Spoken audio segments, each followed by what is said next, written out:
Číslo 2 s vaším potleskom hravo zvládajú náročnosť tejto, no toto René. Wow, pozrite sa, na bežnej dráhe vidíte nádherné koníčky od Ambrožovcov, s kľudom si ťahajú obrovskú záťaž.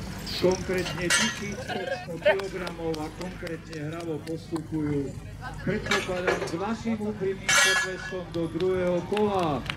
2100 kg.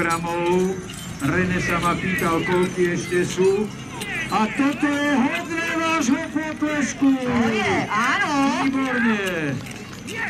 Sme na mete asi 14 metrov. Kristýnka Hrnčiarová kriká, poď ku mne.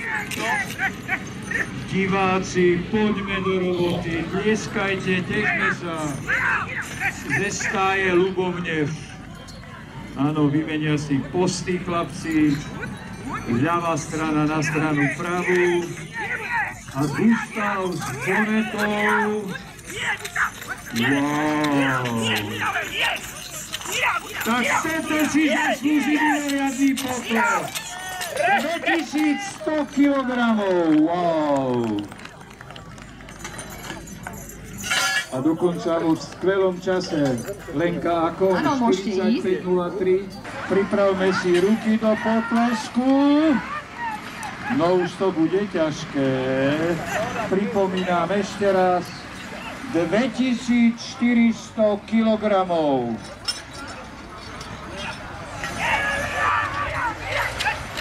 Wow. Koníky chcú.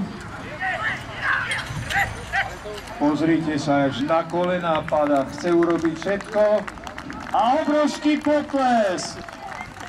René, Tomáš, Ambrožovci a ich nádherné vystúpenie, keď zvládli aj štvrté kolo. Koľko to vám